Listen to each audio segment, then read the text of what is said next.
Welcome and bienvenue to the Paris Peace Forum and to this session called In Charge, Empowering Women in Public Decision-Making Processes. The Paris Peace Forum is about minding the gaps. I do hope that it is also about eventually closing gaps in global affairs. And the gender gap certainly is one of them. In many aspects of life, women do still not enjoy the same rights as the other half of humanity. And women are excluded from important decision-making processes, either through visible or invisible barriers. To give you a flavor, as of today, November 2021, only 26 of almost 200 countries worldwide have a female head of state or head of government. UN Women finds that at the current rate, gender equality in the highest positions of power will take another 130 years to be achieved. I don't know about you, but I certainly don't want to wait so long. And so the good news is change is possible. And we see this represented in this stellar panel with, on the one hand, 4 female role models, but on the other hand, also 4 experts on how we really can empower women in public decision-making processes. So please join me in welcoming President Maya Sandu, President of the Republic of Moldova, and one of the 26 that I mentioned before. It's an honor to have you with us. And I should also mention that Moldova is one of the very, very few countries that by now have a female head of state and a female head of government.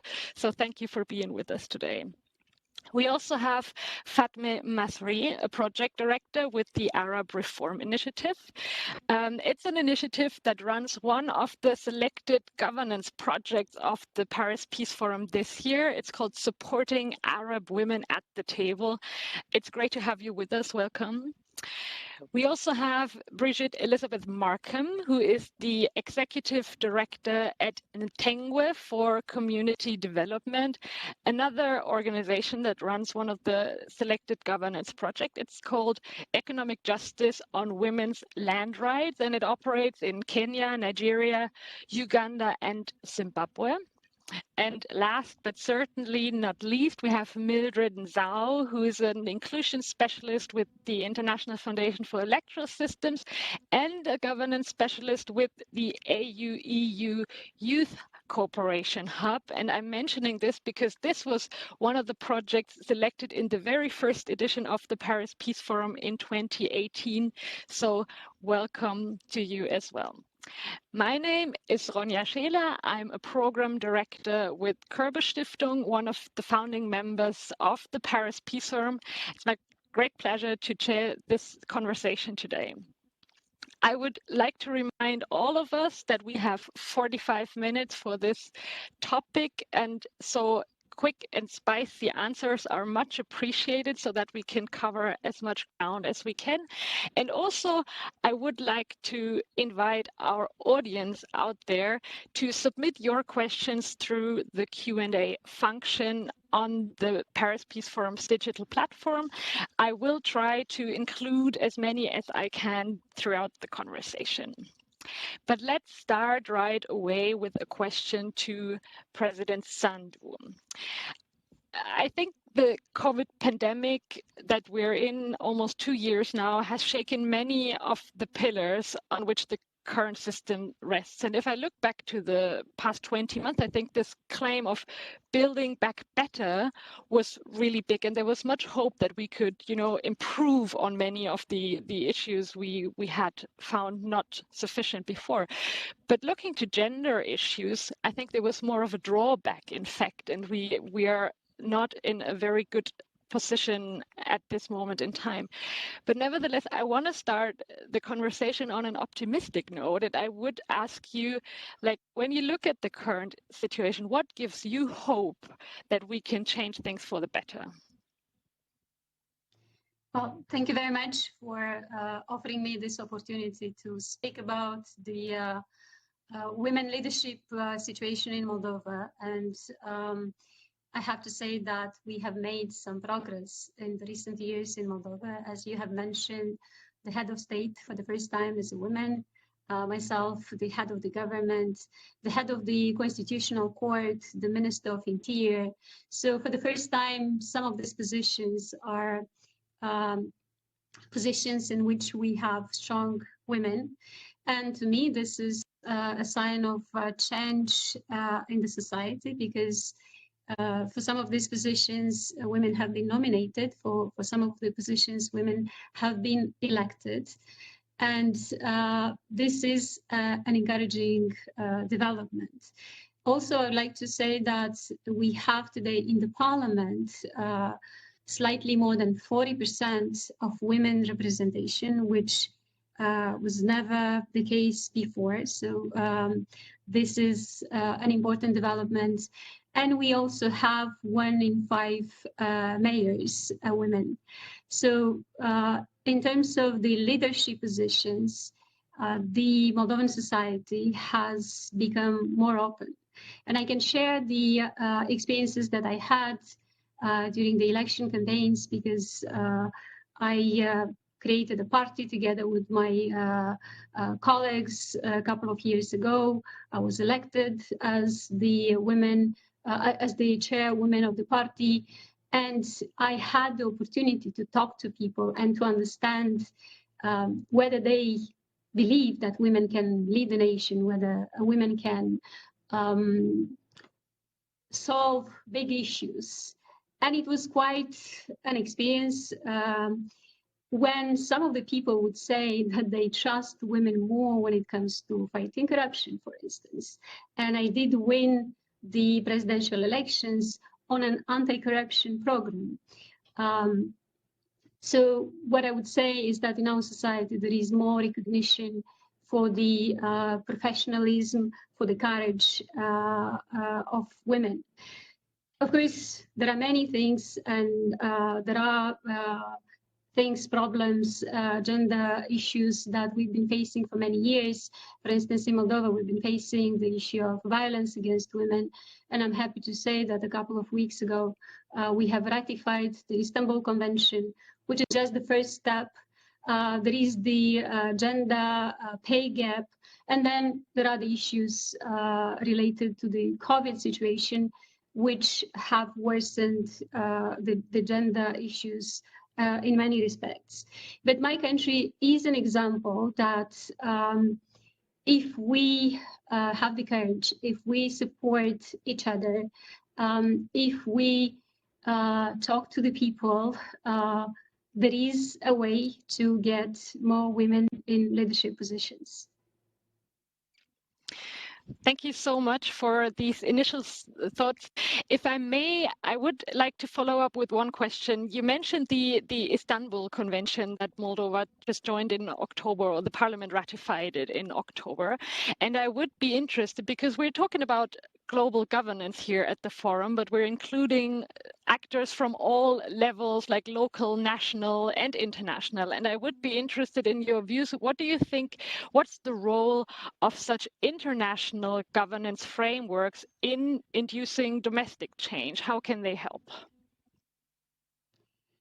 Well, first of all, I want to say that I think that the ratification of the Istanbul Convention was also possible because we increased the share of women in the parliament. I'm not saying that there were not colleagues, male colleagues who supported that, but I do believe that we finally managed to ratify the convention thanks to the fact that we had a bigger women representation in the parliament. It's the implementation that is the big problem, and this is where the international community has a role to play, and this is where the civil society have an important role to play. For instance, in Moldova until now, the biggest task was fulfilled by the civil society. So now we have to build the mechanisms within the state institutions, and this is where the international community could help us, so that the state would react properly and timely to these cases. And of course, there is a lot of activities that have to be done, starting with education, and then providing specific support to the women which face the issue of violence. It's a complex task, and it requires a lot of effort from everyone, including from our partners. Again, thank you very much for this, also highlighting the importance of civil society in this endeavor. And we have a lot of representatives from the civil society with us. And I would want to direct my next question to Fatma Masri. You represent a project called Supporting Arab Women at the Table, and it aims at increasing the inclusion of women in peace process in the MENA region primarily. And regarding this, the data are very clear. Peace agreements are more sustainable when female stakeholders are involved. The data says that peace accords are 2/3 less likely to fail when women were at the table. But nevertheless, we're facing a lot of opposition against such processes being more inclusive. And I would want to ask you, could you share a few insights from your project's work and how you're trying to overcome such barriers? Yes, sure. As you framed it, I think that we also need to recognize that women as peace builders or in decision making cannot be just limited to like formal processes of negotiations and mediations or public office. I think it's essential to really engage in synergies across sector and really think how we can redefine peace, and that peace can be achieved also by including women who are not necessarily officially mediators as part of the UN led process, or within the international community peace building processes, but also women who are active in other fields. And we need to be inclusive. We need to build networks that escape this narrow parameters of women in peace making only. So these could be women who have leverage on their local communities, your local mediators. We've seen examples in Syria of a woman being really involved in discussing the release of detainees, for example, a woman from the private sector, lawyers, journalists. So I think it should really be a woman-specific sort of homegrown agenda that they can tackle. And it's really their stories that we need to hear and their perspectives. For the project that we're leading on at the Arab Reform Initiative, this is exactly what we're trying to achieve. And we believe that there's power in collective organizing and collective voice, and so that the women across MENA, can challenge oppressive structures and work on really an inclusive version of peace. And the way we are really doing this is by trying to be this leading platform for perspectives and voices of women who don't usually have access to policymakers. And in the recent protest in the Arab region, in 2011 or more recently in 2019, we've seen a big group of young women and new generation of feminist groups and movements who have come together and who have really been active despite all the challenges of the context in which they were living. So we can ensure small gains of meaningful participations, don't remain short-lived, and advocate really on a higher level in terms of trying to affect legislation and policies by democratizing knowledge production and give the opportunity to grassroots communities to really be engaged in advocacy and again affect policy making. We have examples from the field, for example, in Yemen, where rural women are would actually like to understand how peace processes work at a really high level, but they don't have the tools to do so. So this is where by talking to them, by consulting with them, we can actually get their story. First explain how the international community works, but also take their stories and elevate their messages to policymakers and to the other women as well, taking part in the peace process. The other thing is around also building the capacity and the skills of women particularly among the younger generation of activists, through like fellowships, accompanying them in their role like of being effective advocates, negotiators, and mediators. And this, I think, is very important because in the MENA region we also have like very strong women activists who have been in these like the higher level processes, or like, I mean, who have been like local negotiators for years. And it's about building this like intergenerational exchange, so that also the new generation of activists can learn from you know how the older generation like was you know has dealt with that. Lastly, also it's around like providing like the forums and avenues for women not only to agree on the priorities for feminist peace. So it's not really about women talking about women's issues, but it's also women talking about I mean social and economic issues as being, you know, active like agents of change in their communities. So facilitating, so what we're trying to do as well is facilitating like spaces, means for women to advocate and implement their own vision for feminist peace, without forgetting that, you know, like there is again the international community, but there's also like local advocacy tables where women should take part in negotiations and should actually try to like influence, have the opportunity at least to influence legislations that affect their lives. Thank you very much. That's brilliant. And I think it's an excellent example of how we can really create this grassroots movement and how we can ensure that that a lot of different actors, in fact, are included in also improving the processes as such. One quick follow-up question for you, because you were describing very well this kind of bottom-up movement that is building up also with the help of projects like yours, but certainly there is also some kind of top-down guidance needed to making this a meaningful and a sustainable process. And if you had one wish to decision makers at the political level for the efforts that you do with your project, what would it be in a very quick sentence? Yes, I think it's about like understanding the local context, and we have examples like from Yemen where like the UN Special Envoy, you know, made a lot of efforts to actually include like women into on the negotiation table. But there's like, you know, there were like some challenges in terms of like, so women were around the table, but then when they had to like leave the negotiations and go back home for childcare duties, and you know, like this is where like the real decisions were made at night. So, you know, so it wasn't necessarily like you know, like an inclusive process. The other thing as well is around like it's not about, I think, like it's not about like increasing the number of women participating in like peace processes. So it's not a number, but it's really around finding those voices who can actually be representative and who can and having their advice go beyond women's issues, but just, you know, for women being part of around the table, you know, as like individuals and as like, you know, like advocates, similarly to men who are doing the same thing. Great. Thank you very much.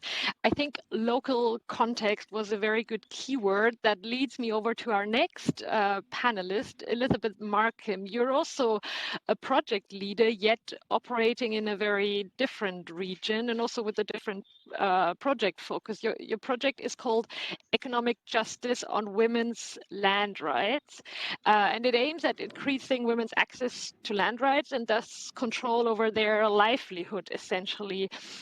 In your view and from the experience with this very project, how would you say does the access to this impact women's status in the society as a whole?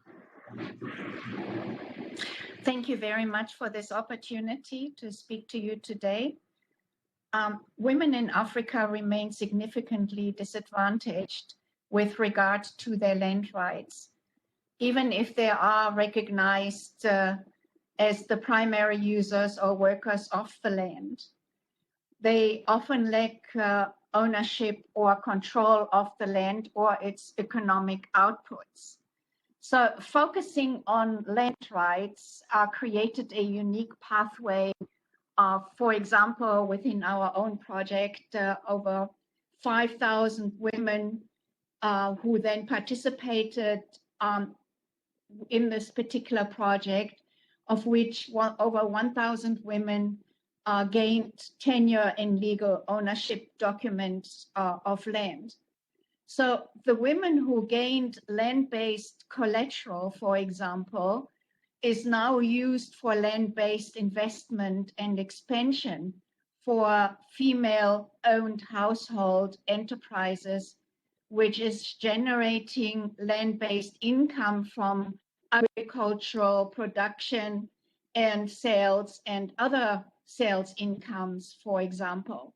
And socially and at household level, women are empowered by having increasing bargaining, decision-making power vis-a-vis their spouses, and have greater influence of female preference, for example, on expenditures and investments. They are in a much better feedback position in case of divorce and old age security. And finally, at the community level, we have evidence that women now have greater participation in community level organizations. So land, it is a commodity like no other. We live on it and we grow from it. We drink from it and we build our future upon land, but increasingly and frighteningly so, we don't share it equally. The distribution of land has long defined the gap between men and women. Now, new data also shows that ever than before, the way in which land is being shared and managed profoundly impacts extreme and rising inequality and the achievement of women's rights. So Thank you. Yes, go ahead. Sorry. Thank you very much so far. I wonder, because from what I read about the project, you also focus on legal rights relating to land and soil, essentially as a sort of long-term sustainability challenge for women. Perhaps you could also share a few words on what this means in the context of your project. Thank you very much. It goes without saying that legal rights and understanding of these rights are ultimately most reliant on developments and mechanisms at any level. The laws, policies, procedures, and mechanisms in place on women's rights, particularly women's land rights at the national, regional, and international level, are key for the enjoyment of human rights. So, for example, our partner in Uganda reached out to a listening ship program and reached something over 2 to 3 million people to inform them on the policies, laws on gender justice to land, so that they can challenge inequalities and champion their own developments. And as a result, governments are now offering essential services for women on land laws, rights, and information. Further to this, they also participated in advocacy meetings for the succession amendment bill, for example, which is now passed into law. So the bill will address the discriminatory issues related to inheritance rights and equal distribution of land between men and women in Uganda. In another example, in Zimbabwe, we managed to review the traditional laws, for example, and informal justice systems to allow women to be appointed into traditional leadership councils and allow women to individually and jointly own family and community land, water, and other local resources.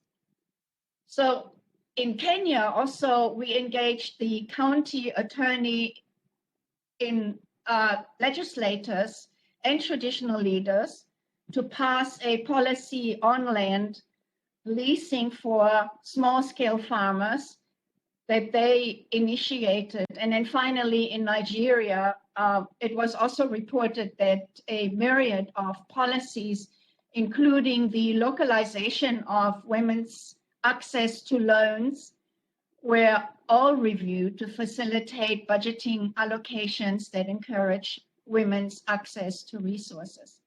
So looking at these few success stories just mentioned, it is therefore crucial that legal rights are made available in Africa.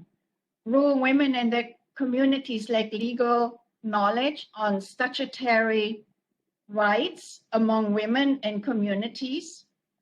So the project is therefore critically important in that the experience of the 5 partners and 4 countries which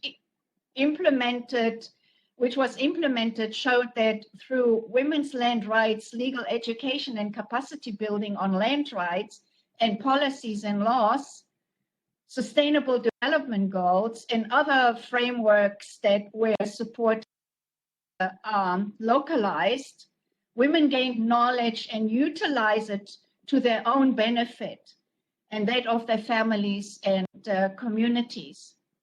So no one organization or single approach can address the multiple causes and consequences of women's insecure land rights.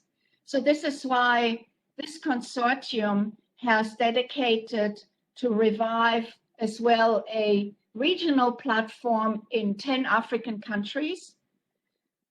And it is to advocate for women's rights to land, sustainable development, as well as responding to disasters and climate change.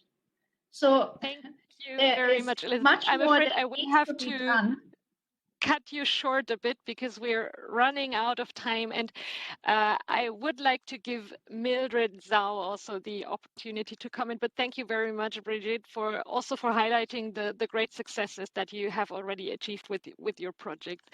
But Mildred, thank you very much for being so patient. I would like to bring you in a way of kind of bridging this distance between what we heard from the political top level from President NZAU and what we heard from the projects that work on the ground, hands-on in the local contexts. And you, as a governance specialist, you've really worked at various levels of this governance ladder, I would say, in local, national, international contexts. And can you share a few experiences of yours on where you think we can initiate the most profound change regarding including female decision makers at these levels, and also how we can ensure that the various levels interact properly? Great. Thank you for your question. I think, first of all, I think one of the main things we need to come out and say very strongly is that no one level is more important than the other. Both the global, the local, and the national levels are equally important. And the most important thing is for us to be able to work in synergy with those 3 levels. I'll give an example of the project that you mentioned earlier, the AU-EU Youth Hub, and the project that we are running as a governance cluster, and also just in general, what the hub is about. The idea of bringing in young people, and in this context, you can replace young people with women into the foray and be able to actually be at the heart of being able to make those decisions. First of all, let me point out that this was an initiative of both the AU and the EU, which are at the very pinnacle of the international level. So these are huge institutions that many times are not able to be humanized. And this particular experiment came in to just be able to humanize this project and to be able to allow women and young people to be at the center of it. So at that level, making that concerted decision to say, we're going to focus on young people, we're going to focus on women at the international level is very critical because it sets the pace for how we implement at the local levels and the national level. Moving down to the national level, we'll be able to see that the projects that the hub are implementing are actually in different countries at the very grassroots level in that particular context. And to be able to operate in that particular context, then we actually needed buy-in from local government leaders, from the local authorities in the area, so that you can be able to implement our projects. And by so doing, involving many young people across the continent, both continents. So you see that there's a synergy that has to happen between the three levels for it to be able to work. The other thing that I will say in terms of where we put in the most effort, I think all the three levels are really critical, but the things that we need to look at significantly so that we can be able to make a difference is, I think I would say, I bring it down to four issues. One, we have to be keen about ownership and not tokenism. Why? Because it's easy to say, let's have women in these spaces, let's have young people in these spaces, and then prescribe how we want them to engage. But allowing women to come into the foray and be there from the very beginning as we conceptualize how we want to engage, and not really drawing lines against this is how we want you to engage, this is the limit of what we want you to do. Because you're a woman, you will only discuss women's issues. You will come to realize that development issues are everybody's issues, and women have opinions on such things. They can provide leadership around such issues. And you very aptly mentioned, how the COVID crisis was managed. That was not a women's issue, but women's leadership actually provided very good, steering within the pandemic, and we were able to see that. So let's not prescribe how we want women to engage, but bringing them in from the very beginning to allow them to be able to be part of that decision being made.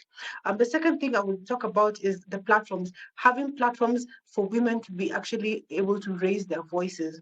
And I'm saying this why? Because the spaces that we are trying to occupy have not been existing within a void. They've been previously occupied by men. And it's it's an opportunity to see that because we have been occupying these spaces and we are saying that we do not want to leave half of the population behind, then we are providing platforms where we can actually engage as equals. And I think that's really critical in terms of how do we put pressure on the different levels by creating those particular platforms that will allow women to engage. The other thing is around partnerships. We need partnerships both at the international level, at the national level, and the local level.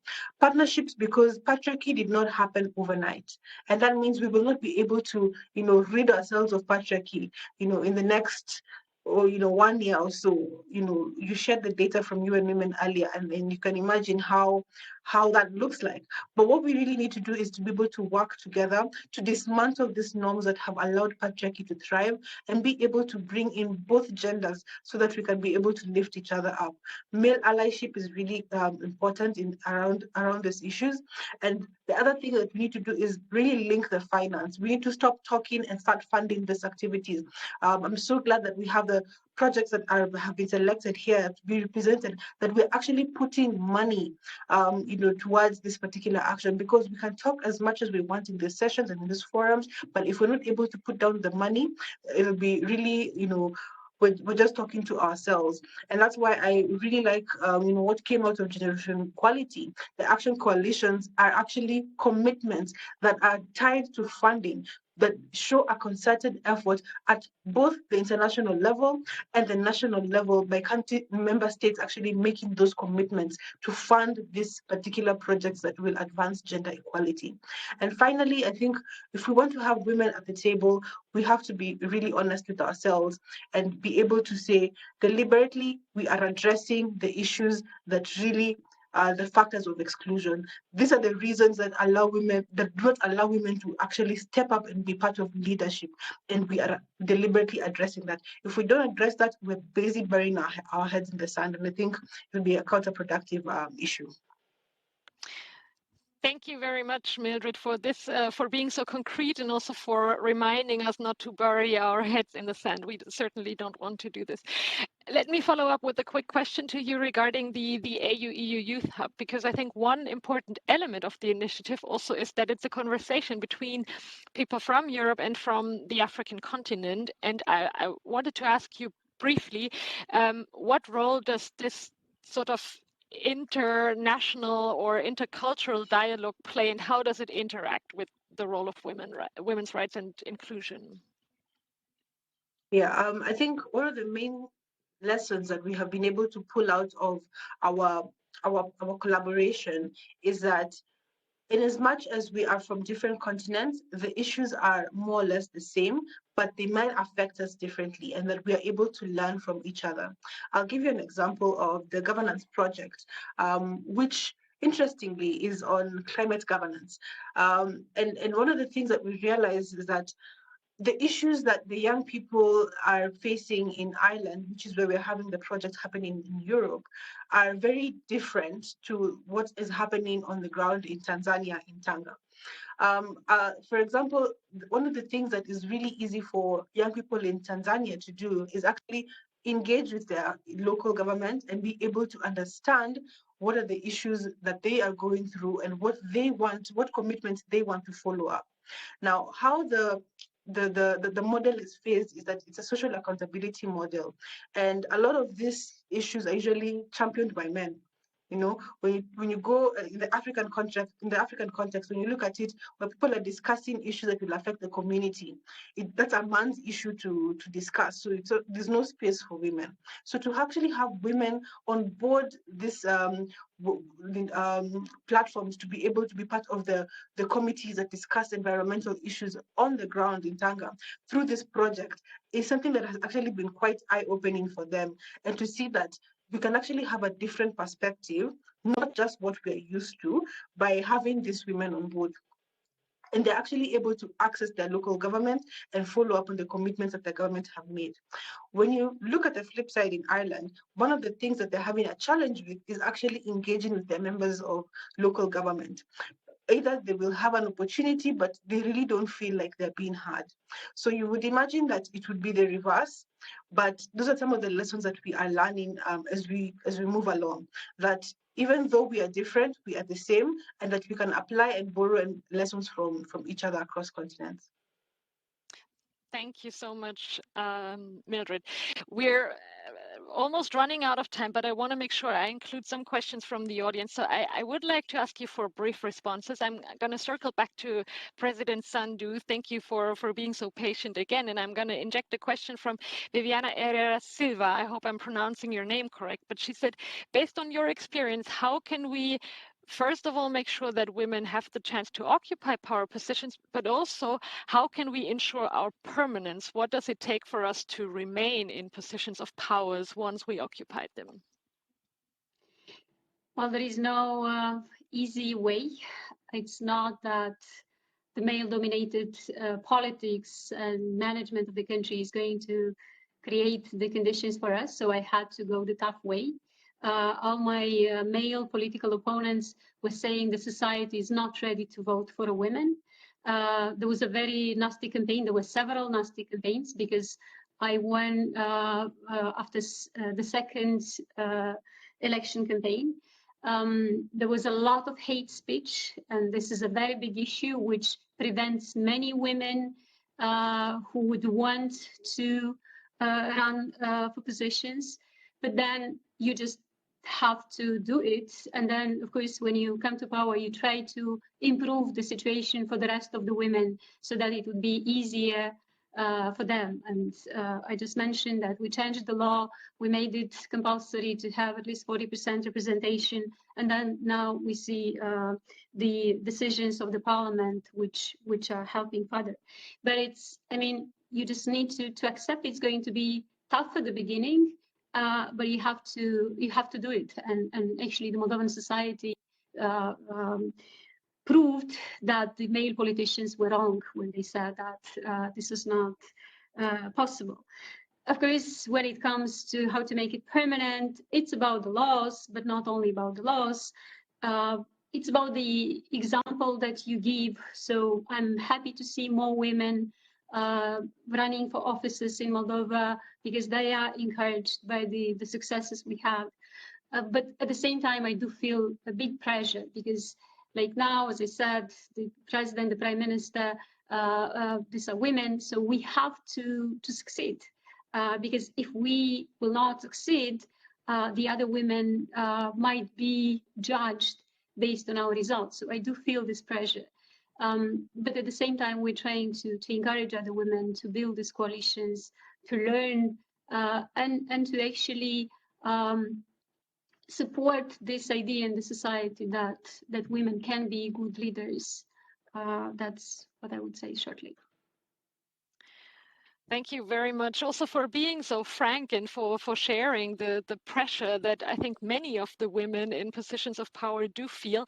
I want to circle to Fatme with a question regarding the alliances we will have to build, because we were talking a lot about joining forces among women and empowering women, but how do we also create alliances with the other half of humanity, in fact the men in the positions of powers? And maybe your project also gives you some insights there.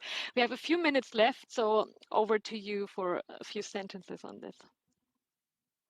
Yes, I think also, I mean, Mildred covered this in her intervention regarding how, like, definitely we need to find allies among like the men population, and also I think that I mean, women we should stop also like thinking about women, you know, like advocating only for women's issues, but also like having this approach of that again, women are like are and should be like even more like active like change makers in their communities, and being able to like, you know, discuss like a new like putting on the table a new agenda, which is like more of a feminist agenda that, you know, that also can advocate for like legislations that are of course like, you know, gender oriented, but also that are like part of I mean benefiting like the society as a whole and communities as a whole.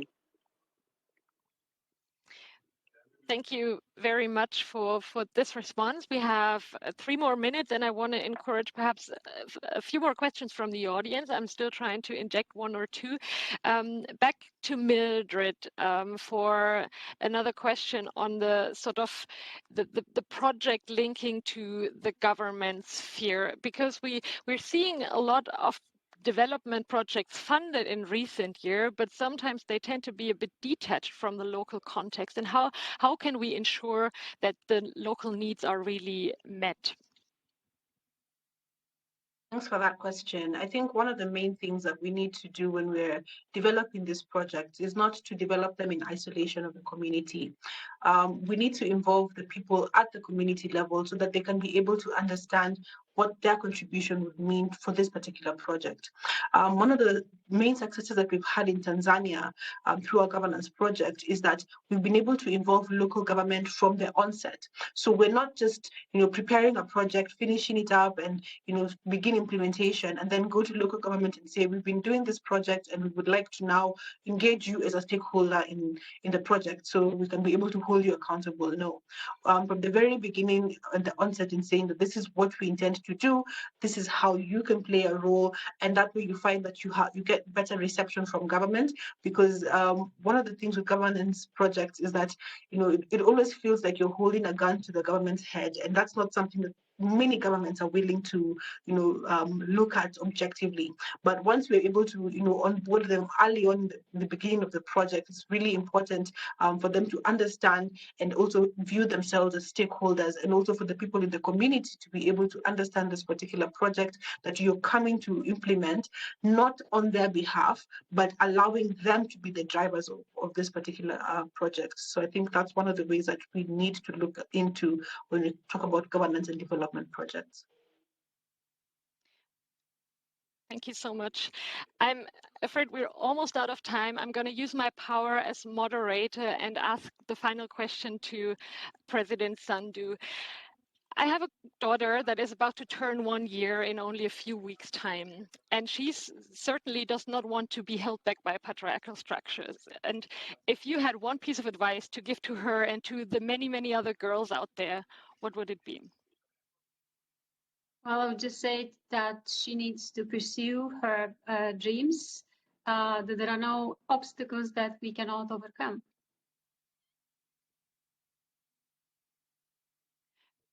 thank you very much for this. I'll pass it on, and I do hope that many others in the audience will feel inspired by you being here, by our great project leaders being here and sharing what can be done on the ground.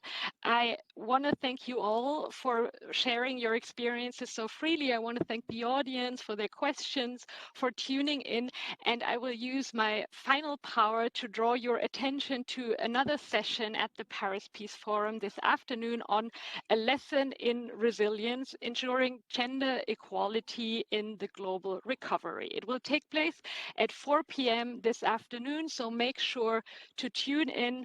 I wish all of us an inspiring rest of the Paris Peace Forum, and I do hope to see all of you again in the future, hopefully in real life. Have a good day. Thank you, and bye-bye.